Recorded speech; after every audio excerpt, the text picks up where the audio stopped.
امت میں قدیم سے یہ اختلاف چلا آتا ہے کہ مکہ مکرمہ افضل ہے یا مدینہ منورہ، اور نہ اس کا فیصلہ کسی نے کیا ہے، نہ اب تک ہوا ہے اور نہ ہی آئندہ ہوگا۔ کچھ لوگ مکہ مکرمہ کے افضل ہونے کے قائل ہیں اور کچھ لوگ مدینہ منورہ کے، کچھ لوگ حرم شریف کی وجہ سے مکہ کو افضل قرار دیتے ہیں اور کچھ لوگ مدینہ منورہ حضرت رسالت مآب صلی اللہ علیہ وسلم کی وجہ سے اس کی افضلیت کے قائل ہیں۔ پھر بہت لوگوں نے اس پہ مباحث بھی لکھی ہیں، اور وفاء الوفا میں سمہودی امام رحمۃ اللہ علیہ نے اس کی بحث کی ہے اور مختلف لوگوں نے،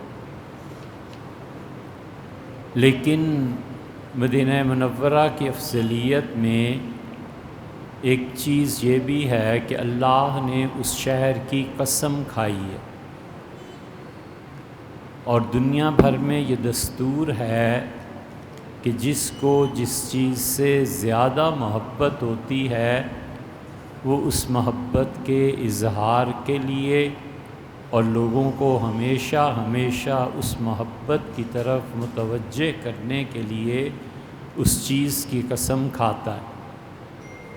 مائیں مشکل وقت میں اپنے بیٹوں کے سر پہ ہاتھ رکھ کے قسم کھاتی ہیں، باپ اپنی بیٹیوں کے سر پہ ہاتھ رکھ کے قسم کھاتا ہے کہ میں نے ایسے نہیں کہا۔ اسی طرح بہت جگہیں، بہت چیزیں جو قابل محبت اور قابل عزت ہوتی ہیں لوگ قسم کھاتے ہیں، اور اللہ نے قسم کھائی ہے مدینہ منورہ کی یہ کہہ کے کہ لا اقسم بہذا البلد، ہمیں قسم ہے اس شہر کی، مدینہ منورہ کی۔ دوسری قسم کھائی ہے کہ وانت حل بہذا البلد، اور اس شہر کو جو آپ نے اپنا مسکن ٹھکانہ ہمیشہ رہنے کے لیے منتخب فرمایا ہے، اللہ کو اس انتخاب کی بھی قسم ہے۔ تو اس سے معلوم ہوتا ہے کہ مدینہ منورہ کو خاص افضلیت اللہ کے ہاں حاصل۔ پھر اسی طرح حضور اقدس صلی اللہ علیہ وسلم کا آنا اور اس شہر کو پسند کرنا یہ مدینہ منورہ کی ترجیح ہے، کیونکہ جب آپ معراج پر گئے تھے تو جبریل امین نے اشارہ کیا اور کہا حضرت یہاں آپ ہجرت کر کے تشریف لائیں گے تو یہاں 2 رکعتیں پڑھیں۔ تو آپ نے فرمایا میں نے رکعتیں پڑھیں اور میں نے دیکھا بہت کھجور کے درخت ہیں، تو مجھے خیال ہوا کہ کھجوریں یا تو شام میں ہیں اور یا یثرب مدینہ منورہ میں، تو میں سمجھتا تھا کہ میری ہجرت شام کی طرف ہوگی، لیکن جبریل نے جب اشارہ کیا کہ یہاں 2 رکعتیں ادا کیجئے، تو پھر جب ہجرت ہو گئی تو حضور صلی اللہ علیہ وسلم میں اب سمجھا کہ مدینہ منورہ۔ اسی طرح مدینہ منورہ میں تیسری بات حضور اقدس صلی اللہ علیہ وسلم کا اپنا حجرہ بھی ہے، بہت بڑی چیز ہے، اور اس حجرے میں جو برکات ہیں وہ گنی نہیں جا سکتی۔ حضور اقدس صلی اللہ علیہ وسلم کا وہاں ہونا، ابوبکر اور عمر رضی اللہ عنہم کا وہاں ہونا، اس حجرے میں سیدنا حسن، عبد الرحمن ابن عوف، امیر المومنین عثمان نہیں اور حضرات تھے رضی اللہ عنہم، ان کے لیے اس کو کھولنا کہ ان کی قبر شریف یہاں ہو جائے، یہ بڑے شرف اور اعزاز کی بات۔ تو رسول اللہ صلی اللہ علیہ وسلم کا حجرہ اللہ تعالیٰ نے فرمایا کہ ان الذین ینادونک من وراء الحجرات، اور جو آپ کے حجروں کے پاس کھڑے ہو کے شور مچا رہے تھے، اکثرہم لا یعقلون، ان دیہاتیوں میں اکثر بے وقوف ہے۔ تو اس کی وجہ سے ڈانٹ پڑی ہے، شور کی وجہ سے ڈانٹ پڑی ہے۔ پھر اس حجرہ مبارکہ کے سامنے دعا کا قبول ہونا۔ پھر سیدنا عمر رضی اللہ عنہ نے 2 آدمیوں کو بلایا جو اونچی اونچی باتیں کر رہے تھے حجرہ مبارکہ کے سامنے، تو فرمایا کہاں سے آئے ہو؟ تو انہوں نے ایک گاؤں کا نام بتایا۔ فرمایا اگر تم شہر کے رہنے والے ہوتے نا، میں تمہیں اتنا مارتا، لأوجعنکما، اندر کی مار دیتا، یعنی ایسے مارتا تمہیں کہ تمہارا اندر کا جسم دکھ محسوس کرتا۔ ہم سمجھتے ہیں کہ سیدنا عمر رضی اللہ عنہ نے یہ آواز جو فرمایا تھا یہ اس لیے کہ ان کی آواز روضہ مبارک پر بلند ہوئی تھی۔ وہابی لوگ کہتے ہیں اس لیے فرمایا تھا کہ مسجد نبوی میں آواز بلند کرنا مسجد میں یہ غلط بات ہے۔ ہمیں خیال آیا کہ یہ جو لیلۃ القدر کی فضیلت تھی، حضور اقدس صلی اللہ علیہ وسلم نے ایک بات چیت سنی تھی اونچی آواز میں، اور اللہ نے وہ اٹھا لی۔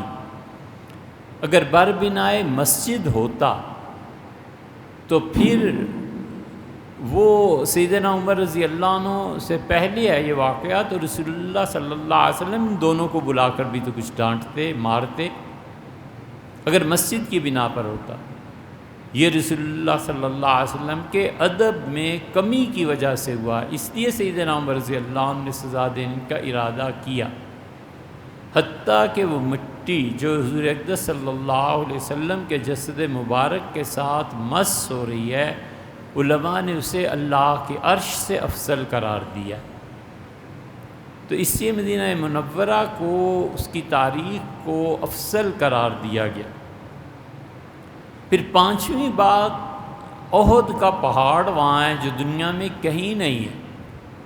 حضور اقدس صلی اللہ علیہ وسلم گزرتے تھے اور اشارہ کر کے فرماتے تھے کہ احد ہے، جبل یحبنا ونحبہ، اسے ہم سے بہت محبت ہے، مجھے اس سے بڑی محبت۔ حتیٰ کہ اس محبت کا پہاڑ کی طرف سے اظہار ہوا، اور آپ ایک دن اوپر چوٹی پہ تشریف لے گئے۔ حضرت ابوبکر رضی اللہ عنہ تھے، عمر رضی اللہ عنہ تھے، عثمان تھے، اور 6 صحابہ کرام رضی اللہ عنہم اور تھے۔ تو احد پہاڑ خوشی سے جھومنے لگا۔ جب اس میں حرکت پیدا ہوئی تو صحیح روایات میں ہے حضور صلی اللہ علیہ وسلم نے ٹھوکر لگائی اور فرمایا کیا کرتے ہو؟ تمہیں پتہ نہیں ہے تم پہ ایک نبی ہے، ایک صدیق ہے، اور شہید بھی یہی ہیں۔ تو حضرت عمر عثمان رضی اللہ عنہما وغیرہ کو شہادت کی خوشخبری دے دی تھی، اور احد پہاڑ کے متعلق محبت کا اظہار فرمایا تھا۔ یہ نہ مکہ میں ہے نہ کہیں اور۔ اسی طرح وادی عقیق ہے، یہ مدینہ منورہ کو شرف حاصل ہے کہ رسول اللہ صلی اللہ علیہ وسلم نے وہاں کی زمین کے کچھ ٹکڑوں کے متعلق فرمایا کہ یہ جنت ہے۔ مثلاً آپ نے کہا کہ میرے منبر اور میری قبر کے درمیان یہ جو جگہ ہے روضۃ من ریاض الجنہ، یہ ریاض جنت ہے، یعنی جنت کا باغ ہے۔ پھر آپ نے یہ بھی فرمایا کہ حوض کوثر یہاں بنایا جائے گا۔ پھر آپ نے یہ بھی فرمایا کہ یہ وادی عقیق پوری کی پوری جنت کا ٹکڑا ہے۔ پھر رسول اللہ صلی اللہ علیہ وسلم نے بہت سے لوگوں کے متعلق بھی کہا کہ یہ بھی جنت، یہ بھی جنت، جیسے بقیع میں۔ تو یہ سب چیزیں ایسی ہیں جو دنیا میں کسی زمین کو شرف حاصل نہیں ہیں سوائے اس کے۔ پھر ایک فضیلت مدینہ منورہ کی 8ویں یہ بھی بیان کی گئی ہے کہ مدینہ منورہ میں جب تشریف آوری ہوئی ہے تو حضور صلی اللہ علیہ وسلم نے باقاعدہ کئی مرتبہ مدینہ کے لیے دعا مانگی، اور آپ نے عرض کیا کہ اللہ جس طرح مکہ حرم ہے اسی طرح مدینہ کو بھی حرم بنا دے۔ آپ نے فرمایا اللہ جس طرح مکہ عزت والا ہے مدینہ منورہ کو بھی عزت دے۔ فرمایا اے پروردگار جو شخص اس شہر پہ حملہ کرے اور قوت سے داخل ہو اسے اس طرح پگھلا دے جس طرح جہنم کی آگ میں جس طرح کہ نمک پانی میں گھل جاتا ہے۔ اسی لیے اہل مدینہ نے بغاوت کی تھی یزید ابن معاویہ کے خلاف۔ وہ کہتے تھے کہ مدینہ منورہ کو رسول اللہ صلی اللہ علیہ وسلم نے حرم قرار دیا تھا، اور حرم پہ حملہ کرنا یہ سوائے ان ظالموں کے اور کون کر سکتا ہے۔ اسی طرح رسول اللہ صلی اللہ علیہ وسلم نے اہل مدینہ کے متعلق خاص طور سے انہیں الگ بٹھا کر کہا تھا کہ اہل مدینہ تم لوگ سارے صحابہ کرام رضی اللہ عنہ یہ سب میرے اوپر کا کرتا ہیں، اور یہ اہل مدینہ تم میرے جسم سے چپکی ہوئی میری بنیان ہو۔ اور انہی سے رسول اللہ صلی اللہ علیہ وسلم فرمایا تھا کہ میری اور تمہاری قبریں ایک ہو گئیں، یہ شرف کسی کو حاصل نہیں ہے سوائے مدینہ منورہ کے۔ اور رسول اللہ صلی اللہ علیہ وسلم نے فرمایا تھا کہ یہاں پہ ایک نماز جو تم پڑھتے ہو تمہیں 1000 کا ثواب ملے گا۔ پھر کچھ عرصے کے بعد اللہ تعالیٰ کی طرف سے اطلاع دی گئی کہ انہیں خوشخبری سنائی ہے کہ جو مدینہ منورہ میں نماز پڑھتا ہے 10,000 نمازوں کا ثواب ہے۔ پھر ارشاد فرمایا گیا کہ مسجد نبوی میں پڑھیں گے مرد تو انہیں 50,000 نمازوں کا ثواب ملے گا۔ مدینہ منورہ کے 9ویں بہت بڑی فضیلت اس کو ایک حاصل یہ ہے کہ اس میں جتنا وحی کا نزول ہوا ہے اتنی وحی مکہ میں نازل نہیں ہوئی۔ حضور اقدس صلی اللہ علیہ وسلم پہ ایسی آیات مدینہ منورہ میں نازل ہوئی ہیں کہ وہ کہیں بھی نہیں ہوئی۔ کئی ہزار مرتبہ جبریل امین مدینہ منورہ میں آئے۔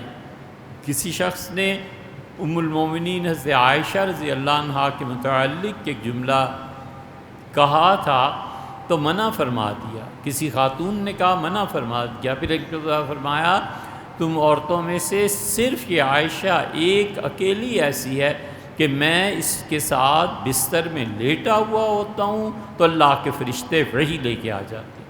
ام المومنین رضی اللہ عنہ بھی کئی جگہ انہوں نے بھی ارشاد فرمایا، اور پھر یک بیک رسول اللہ صلی اللہ علیہ وسلم کے وحی نازل ہوئی اور میں ادب اور احترام کے ساتھ ذرا سے فاصلے پر ہو گئی۔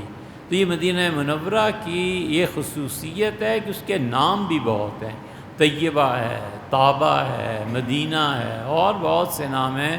امام سمہودی رحمۃ اللہ علیہ نے وفاء الوفا میں 99 وجوہ نقل کی ہیں مدینہ منورہ کے مکہ سے افضل ہونے کے لیے۔ انہوں نے 99 نام اس کے گنوائے ہیں، اور ان کا یہ سب چیزیں اس پہ دلالت کرتی ہیں کہ ان کے موقف کے مطابق مدینہ منورہ مکہ سے افضل ہے۔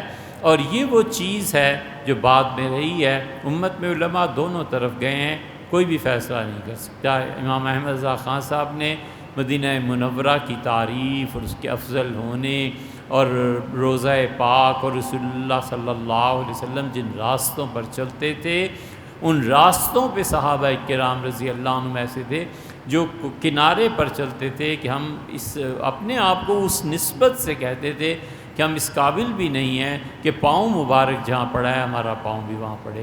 تو یہ سب چیزیں رہی ہیں۔ دیوبند کے حضرات میں سے بہت سے نے مکہ مکرمہ کو افضل قرار دیا ہے، وہ ان کا اپنا ذوق ہے، ان کا اپنا ذوق ہے، کوئی بھی اس میں فیصلہ نہیں کیا جا سکتا اور نہ کرنا چاہیے۔ سورہ والضحیٰ کی آخری آیت جو آپ نے فرمائی ہے وَأَمَّا بِنِعْمَةِ رَبِّكَ فَحَدِّثْ، اور اللہ تعالیٰ نے جو انعامات تم پر کیے ہیں ان کو اپنے اس کا اظہار کرو۔ تو سوال یہ لکھا ہے کہ ان نعمتوں کو اپنے حلقہ احباب اور دوسرے لوگوں کو بتاتے رہنا چاہیے،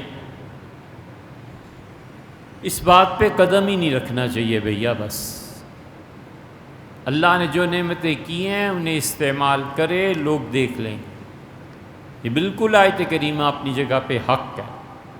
علماء اس پہ ایسے جملے کہتے ہیں جو ان کی اپنی تعریف میں جاتے ہیں، لیکن ہمارے ذوق اور ہمارے خیال یہ ہے کہ بہت احتیاط کرنی چاہیے، ایک لفظ اپنی تعریف میں پوری زندگی نہیں بولنا چاہیے، ایک لفظ نہیں سننا چاہیے کہ تم ایسے اور تم ایسے۔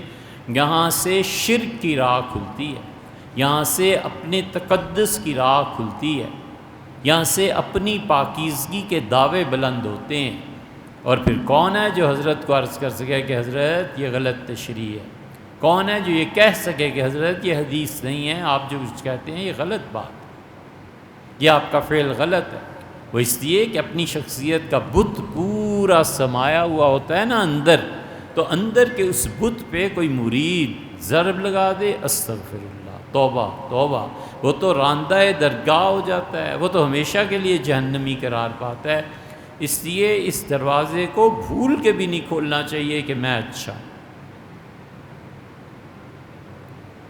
سلسلہ چشتیہ کی ساری نسبت کے عروج کا خلاصہ یہ ہے کہ میں کچھ نہیں، کچھ نہیں، بھولے سے بھی اپنے آپ کو اس قابل نہ سمجھے کہ میں کسی چیز کو ڈیزرو کرتا ہوں، بس ڈیزرو کرتا ہوں۔ تو اس کو جو درانی رحمۃ اللہ علیہ نے کہا، درانی جا رہے تھے، بہت بڑے مشائخ میں سے اپنے زمانے کے، تو ان کے مخالفین کا محلہ تھا، تو وہ گزرے تو اوپر سے کسی نے راکھ پھینکی۔ راکھ انسانی سر پہ پھینکی جاتی ہے اپنے دکھ اور غم میں، اور راکھ دشمن پر پھینکتے ہیں ذلت اور رسوائی کے لیے۔ تو درانی رحمۃ اللہ علیہ تھوڑی دیر رکے، پھر پگڑی صاف کی، پھر مسجد جا کے 2 رکعت پڑھے، پھر چل پڑے۔ کسی مرید نے پوچھا کہ حضرت یہ کیا ہوا، آپ نے نماز پڑھی اور یہ وہ؟ کہنے لگے اس قابل تھا کہ آسمان سے آگ برستی، مہربانی فرمائی جو معاملہ راکھ تک رکھا، اس کا شکر ادا کیا۔ بس یہی صحیح چیز ہے۔ اللہ تعالی اچھا، حضور اقدس صلی اللہ علیہ وسلم کے اہل بیت پھر سے انشاءاللہ بات کریں گے۔ مسلمانوں کے لیے اللہ کا تصور کیسا ہونا چاہیے؟ مسلمانوں کے لیے اللہ کا تصور وہی ہونا چاہیے جو کتاب و سنت میں اللہ تعالیٰ کی آیات اور نشانیوں کو دیکھے، غور کرے اور اللہ پر پختہ ایمان لائے۔ لا تدرکہ الابصار، آنکھیں اس کا احاطہ نہیں کر سکتی، وہو یدرک الابصار، وہ آنکھوں کا احاطہ کر لیتا ہے۔ پورا یہ عقیدہ اہل السنہ کا کہ موت سے پہلے کسی شخص کو بھی اللہ کی زیارت نہیں ہو سکتی۔ جو لوگ خواب میں دیکھتے ہیں اللہ تعالیٰ کو، برحق ہے، وہ جس کیفیت میں دیکھتے ہیں بس وہ جانتے ہیں۔ صوفی جو کچھ عالم کشف میں دیکھتا ہے یہ اسے پتہ ہے اس نے کیا دیکھا ہے۔ تو جو مشاہدات صوفیہ کے ہوتے ہیں، جو خواب اولیاء کرام دیکھتے ہیں، جس راہ پہ سالکین چلتے ہیں، جو کچھ انسان کے تصور میں ہے، فلسفی جس طرح اسے ثابت کرتا ہے، اور جو کچھ کسی کا تصور تجسیم کے ساتھ سامنے آتا ہے، اللہ کی ذات، اس کی پاک ذات، ان سب چیزوں سے وراء الورا ثم وراء الورا۔ ظاہری اور باطنی بیعت میں کیا فرق ہے؟ ظاہری بیعت تو یہ ہے کہ اپنی اصلاح کے لیے مشائخ کے پاس جاتے ہی ہیں، وہ بیعت کرتے ہیں، اس لیے کہ ہاشم سے یہ سلسلہ شروع ہوا تھا۔ ہاشم صوفی تھے اور سفیان ثوری رحمۃ اللہ علیہ کی خانقاہ میں تھے، تبع تابعین سے یہ سلسلہ شروع ہوا تھا۔ جب سے پھر خلفاء نے بیعت لینی چھوڑ دی تو حضور اقدس صلی اللہ علیہ وسلم کی سنت کو زندہ رکھنے کے لیے پھر بیعت ہوتی رہی۔ آخری زمانے میں ڈاکٹر اسرار صاحب نے اس میں ایک چیز کی، اور انہوں نے کہا کہ وہ جو بیعت طریقت اور اصلاح کی ہے وہ نہیں ہے، البتہ جماعت کی بیعت ہے، اس میں بھی کوئی حرج نہیں تھا اور کوئی حرج اب بھی نہیں ہے۔ اسی طرح ایک بیعت وہ ہے جو رسول اللہ صلی اللہ علیہ وسلم مختلف اعمال پر لیتے رہے ہیں، وہ بیعت بھی ٹھیک ہے، علماء اب بھی لیتے ہیں۔ کوئی خاص گناہ، کوئی خاص نیکی، اس پہ کسی کو پابند کرنے کے لیے وہ بیعت بھی لیتے ہیں۔ باطنی بیعت کا مطلب یہ ہوا کہ اس آدمی نے مشاہدات میں دیکھا کہ اللہ تعالیٰ نے اسے بیعت فرما لیا، اس کا مشاہدہ یہ ہے کہ حضور اقدس صلی اللہ علیہ وسلم نے اسے بیعت کر دیا، یا صحابہ کرام رضی اللہ عنہ میں سے کسی نے اسے اپنی بیعت کی دعوت دی۔ ابو ذر غفاری رضی اللہ عنہ نے، سیدنا ابو بکر رضی اللہ عنہ نے بیعت کر لی، عالم خواب میں، عالم مشاہدہ میں یہ بھی ہوتی ہے۔ صوفیہ لکھتے ہیں اس چیز کا کیوں انکار کیا جائے، وجہ ہوتی ہے، چلتی رہتی ہیں یہ بات۔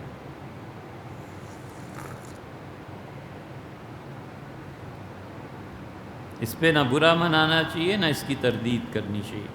ہر مسلمان کو بیعت کرنی چاہیے، کیوں بھئی وجہ؟ ہر مسلمان کو اپنی اصلاح، اپنی اچھائی کے لیے کہیں نہ کہیں تعلق رکھنا چاہیے کہ میں ان گناہوں میں ہوں اور آپ کے ہاتھ پہ دو کام کرتا ہوں۔ ایک میں توبہ کرتا ہوں کہ میری تسلی ہے۔ تو شیخ بڑی اچھی بات حضرت حاجی صاحب رحمۃ اللہ فرماتے کہ وہ توبہ پہلے تو شیخ کرتا ہے نا، کہتا ہے کہ کہو میں نے تمام گناہوں سے توبہ کی، تو شیخ کی توبہ پر یہ مرید گواہ بن جاتا ہے، اور پھر مرید کہتا ہے کہ میں نے تمام گناہوں سے توبہ کی، تو مرید کی توبہ پہ شیخ گواہ بن جاتا ہے۔ اس سے زیادہ کچھ نہیں، ایک چیز۔ اور دوسری چیز، وہ اپنی وابستگی کا اظہار کرتا ہے کہ میری اصلاح ہونی چاہیے، مجھے اچھا انسان بننا چاہیے، تو مشائخ اس کو پھر تلقین کرتے ہیں جو بھی سبق اسباق یا کوئی چیز۔ اور بہت سے مشائخ ایسے ہیں جب کسی انسان میں ظاہراً کوئی چیز نہیں پائی جاتی تو کیوں اس کے در پہ ہیں؟ ایک آدمی کو دنیا کی محبت نہیں ہے تو کیوں اسے وہ کہیں گے کہ بھئی یہ ذکر کرو، دنیا کی محبت ہے ہی نہیں حضرت، تو کیا کرنا ہے؟ ایک آدمی کو جھوٹ بولنے کی عادت ہی نہیں ہے تو اس سے کیوں کہا جائے کہ بھی جھوٹ سے کیا، جھوٹ سے تو اسے بولے ہی نہیں۔ کچھ علماء سے سنا ہے کہ اشراق، چاشت اور اوابین ایک ہی نماز کے نام ہے۔ طلوع کے بعد پڑھیں گے تو اشراق، اور طلوع کے بعد پڑھیں گے تو اشراق کہلائے گی، اگر اور بعد میں پڑھیں گے تو چاشت یا اشراق ایک ہی ہے، یا اوابین کہلائے گی۔ کیا یہ درست ہے؟ ایسے نہیں ہے۔ حضور اقدس صلی اللہ علیہ وسلم نے تینوں جگہوں کا تعین خود فرما دیا تھا، اور نبی کریم صلی اللہ علیہ وسلم اپنی حیات طیبہ میں یہ خود بھی کرتے تھے کہ فجر کا سلام پھیرنے کے بعد دعا وغیرہ سے جو بھی ذکر اذکار شروع ہوتے تھے وہ پھر تقریباً 20-25 منٹ تک چلتے تھے، 20 منٹ سے بھی زیادہ، 20 تو خیر طلوع سے اشراق ہی 20 منٹ میں ہو جاتی ہے، اس سے بھی زیادہ حضور صلی اللہ علیہ وسلم پھیرتے تھے، پھر اللہ کو یاد کرتے رہتے تھے۔ سورج طلوع ہوتا تھا، سورج طلوع ہونے کے بعد 20 منٹ کے بعد اٹھتے تھے، اور پھر آپ جو نماز پڑھتے تھے وہ نماز ہے جو اشراق کہلاتی ہے، یعنی سورج میں روشنی آتی ہے، پیدا ہو جاتی ہے۔ چاشت اس کے بعد ہے۔ چاشت اس وقت ہے جب ریت اتنی تپ جائے کہ اونٹوں کے بچے ریت سے اٹھ کھڑے، اس وقت کو کہتے تھے۔ وہ سمجھ لیں جیسے گرمیوں میں جلدی، سردیوں میں دیر میں، 10 بجے ایسے۔ اسی لیے ام المومنین رضی اللہ عنہ بہت پابندی سے اشراق پڑھتی تھی، اور کہتی تھیں کہ اگر میرے والدین زندہ ہو کے آ جائیں اور ابوبکر رضی اللہ عنہ اور والدہ صاحبہ منع کریں میں تب بھی باز آؤں، یہ اتنی اچھی نماز مجھے لگتی ہے۔ اپنی محبت کا اظہار فرمایا انہوں نے۔ اور اوابین اسی چاشت کو بعض لوگوں نے لکھا ہے۔ اواب کا اصل مطلب ہے رجوع کرنے والا، اواب کا اصل مطلب ہے بار بار پلٹنے والا، اواب کا مطلب ہے لوٹنے والا۔ اللہ تعالیٰ نے حضرت سلیمان یا حضرت داؤد علیہ السلام، قرآن میں آیا انہ اواب، وہ بار بار ہماری طرف رجوع کرتا تھا، بار بار ادھر ہی آتا تھا۔ محبت میں کبھی ایسی چیز ہو جاتی ہے کہ وہ انہیں پسند نہیں آتی، وہ پھر جواب نہیں دیتے، پھر ناراض ہو جاتے ہیں، کوئی مسئلہ ہی نہیں ہے، بار بار جاتا رہے، بار بار حاضری دیتا رہے، پوری اس اعراض کو برداشت کرے تو پھر جا کر کہیں بات بنتی۔ یہ بار بار کا رجوع جو ہے نا، بس یہی بات ہے اچھی میرے ہر جائی کی کہ وہ در نہیں چھوڑتا۔ یہ اواب ہے، رجوع کرنے والا ہے۔ یہ تیسری نماز ہے، نام کبھی چاشت کے لیے، نام کبھی مغرب کے۔ حضور اقدس صلی اللہ علیہ وسلم نے فرمایا جو شخص مغرب کی نماز کے بعد 6 رکعتیں پڑھے اور ان کے درمیان کسی سے بھی گناہ کی بات نہ کرے، مثلا سے 2 رکعتیں پڑھ لیں، پھر بازار سے گزرتے ہوئے گناہ کی، پھر جا کے دکان مکان پہ 4 رکعتیں، تو فرمایا جو ایسے نہ کرے، لم یتکلم بینہم، ان کے درمیان اس نے کوئی گناہ کی بات نہیں کی، تو اللہ تعالیٰ اس کی 12 سال کی کامل عبادت کا ثواب لکھتا ہے۔ دوسری جگہ آیا ہے کہ مغرب کی نماز کے بعد 20 رکعتیں پڑھے اللہ کے لیے، یہ اوابین ہے اگر 20 رکعتیں پڑھتا ہے۔ 6 پڑھتا ہے تو مغرب کے فرض کے بعد 2 پڑھنی ہے نا سنتیں، 4 رکعتیں اور ملا لے، 4 نفل پڑھ لے۔ یہ بھی ہو سکتا ہے کہ 3 فرض 2 سنتیں اور پھر 6 رکعتیں، یہ بھی ہے اور وہ بھی ہے، تو اگر اس انسان 4 رکعتیں اور ملاتا رہا تو بھی ٹھیک۔ تو یہ آپ نے فرمایا حدیث سے ثابت ہے، یہ ترمذی میں ہے، ترمذی میں دوسری حدیث بھی آئی ہے، حضرت ابو ہریرہ رضی اللہ عنہ کی روایت ہے، وہاں یہ آیا ہے کہ رسول اللہ صلی اللہ علیہ وسلم بیتن فی الجنہ، اللہ جنت میں اسے ایک گھر دے دے گا۔ جنت جو ہے وہ ہر آدمی کا اپنا اپنا حال ہے، ہر آدمی کے اپنے اپنے علاقے ہیں۔ ایک جو آخری آئے گا وہ کہے گا کہ مجھے جنت میں بھیج دیں، تو بھیج دیں گے۔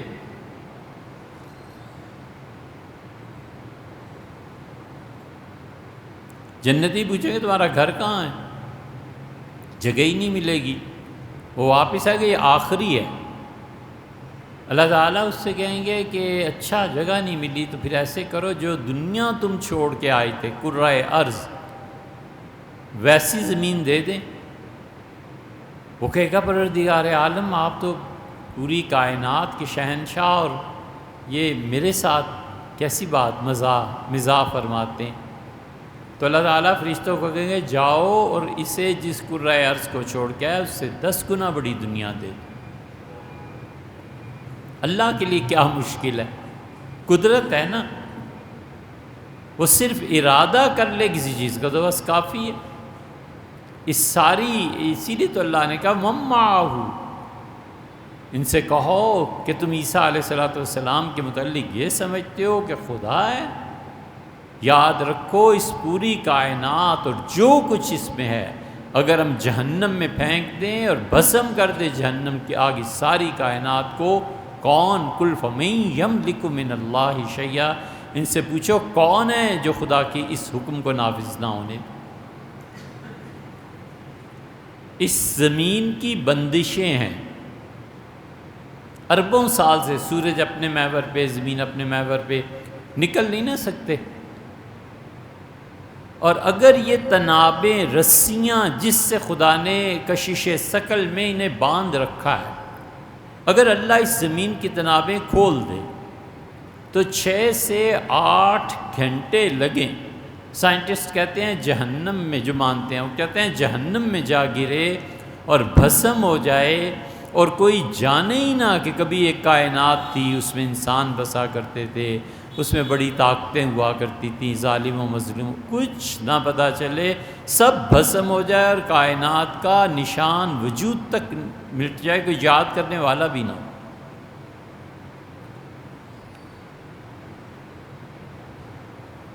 یہ اگلا سوال شاید اس کا جواب ہو چکا ہے۔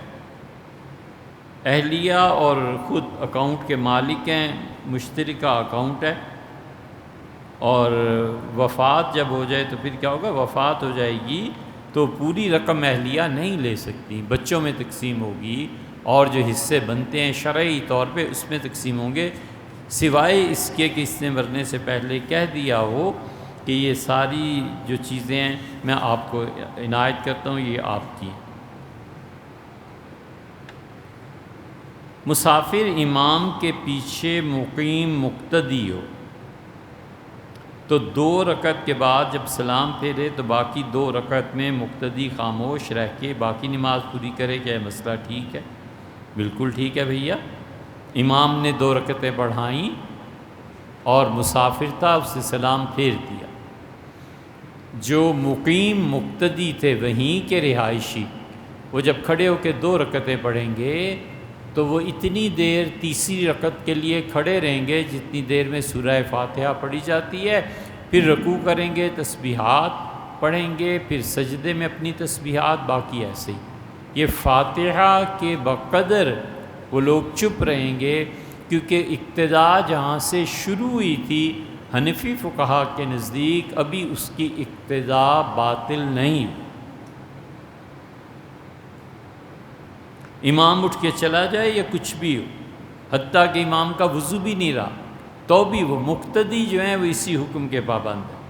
پھر فرماتے ہیں کہ مسافر امام کے پیچھے مقتدی اپنی نماز بغیر قرات کے خاموشی کے ساتھ ادا کرے گا تو یہ نماز کیسے ہوگی؟ یہ اسی طرح ہوگی جیسے سیدنا سعد اور حضرت عمر رضی اللہ عنہ کی ہوتی تھی.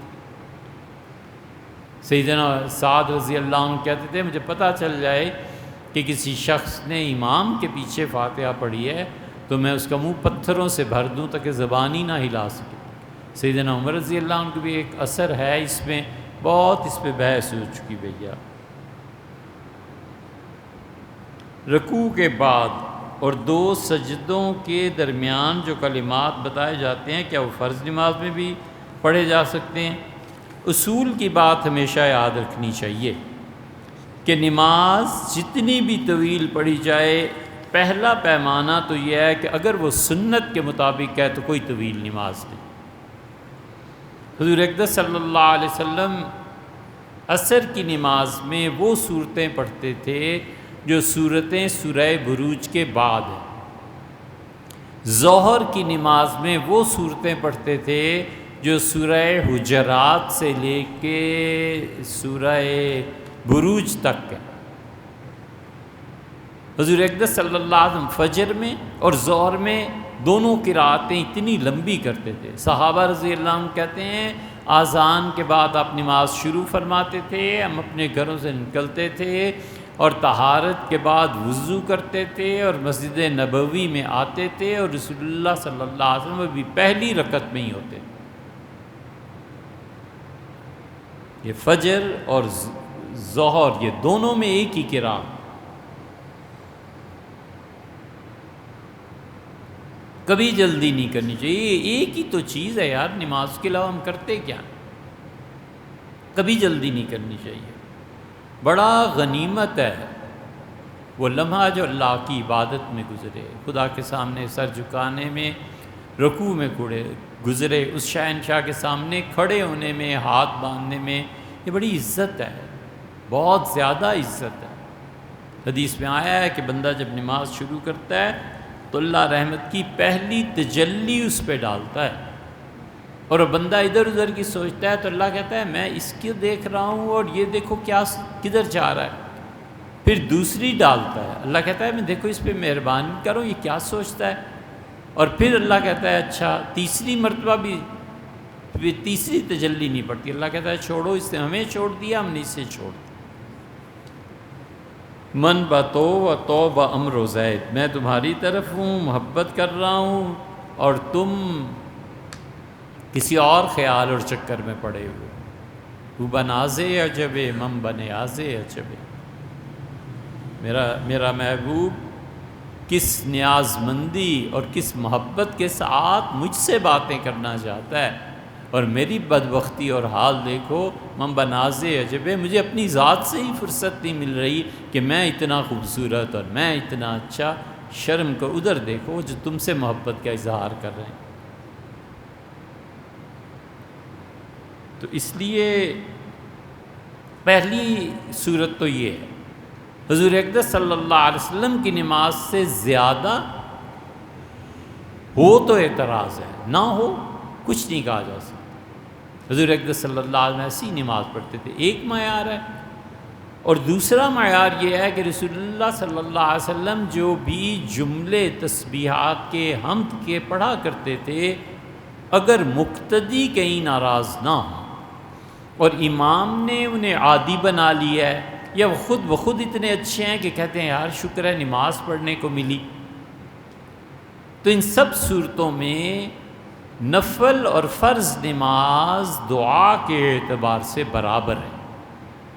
مثلاً رسول اللہ صلی اللہ علیہ وسلم جب رکوع سے کھڑے ہوتے تھے، رکوع اور سجدہ اور آخری قعدہ اتنے طویل ہوتے تھے کہ سجدے کے متعلق صحابہ رضی اللہ عنہ کہتے ہیں ہم سوچتے تھے کہ کیا لقمہ دیں، کیا رسول اللہ صلی اللہ علیہ وسلم کی روح مبارکہ پرواز کر گئی ہے، ہم دیکھیں کیا نبی کریم صلی اللہ علیہ وسلم کا سجدہ اتنا طویل کہیں بھول تو نہیں گئے۔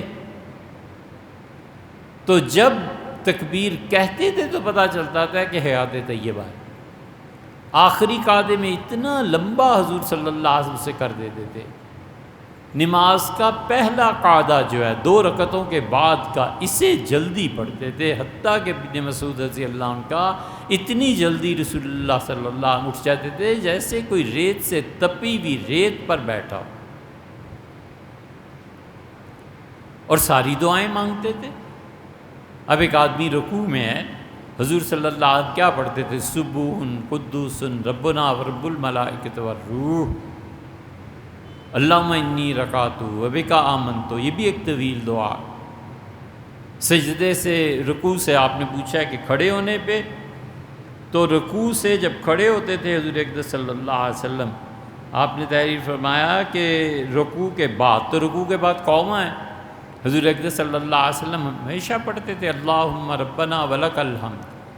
حنفی فقہا نے اسی کو ترجیح دی ہے، ہمارے نزدیک سمع اللہ لمن حمیدہ اور اس کے بعد اللہم ربنا ولک الحمد، یہ سب سے مکمل اور بہترین جملہ ہے۔ اے اللہ، اے میرے پروردگار، اور اللہ ہم ہر حال میں تیری تعریف کرنے والے، ساری تعریفیں تیرے لیے، حمدن کثیرن طیبن مبارکن فی ملء السماوات و ملء الارض، اللہ تیری تعریف بیان کرتے ہیں ہم بڑے پاکیزہ جملوں سے اور بڑی برکت والے جملوں سے، اور اللہ ہمارے اس کلام میں برکت دے، یعنی اے خدا قیامت میں آج کا پڑھا ہوا جملہ برکت والا ہو، کام آئے، تو اپنی اس تعریف کو قبول فرما لے۔ پھر اس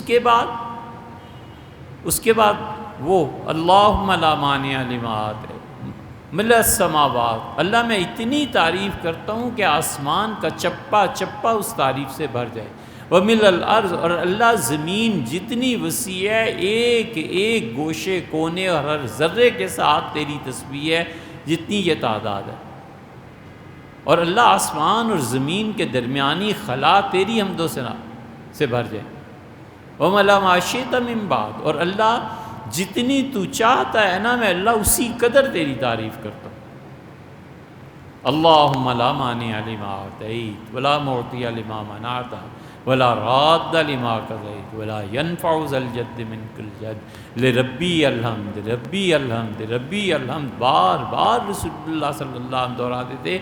یعنی آپ پورا اگر دیکھیں تو یہ ہوا اللہم ربنا ولک الحمد حمدن کثیرن طیبا مبارکن فی ملء السماوات وملء الارض وملء ما بینہما وملء ما بعد ما شئت من بعد اہل الثناء والحق والمجد حق ما قال العبد وکلنا لک عبد اللہم لا مانع لما اعطیت اللہم لا معطی لما منعت اللہم لا راد لما قضیت اللہم لا ینفع ذا الجد منک الجد لربی الحمد ربی الحمد لربی الحمد، یہ پوری دعا مانگتے تھے۔ اس لیے ہمیشہ رکوع اور دونوں سجدوں کے درمیان حضور صلی اللہ علیہ وسلم بہت سی دعائیں مانگتے ہیں، اللہم اغفر لی وارحمنی عافنی ورزقنی، اللہم اغفر لی، کئی دعائیں رسول اللہ صلی اللہ علیہ وسلم مانگتے تھے۔ فرض نماز میں بھی پڑھا جا سکتا ہے بشرطے کہ مقتدی اعتراض نہ کریں، اگر مقتدی اعتراض کریں تو پھر اسے چھوڑ دینا۔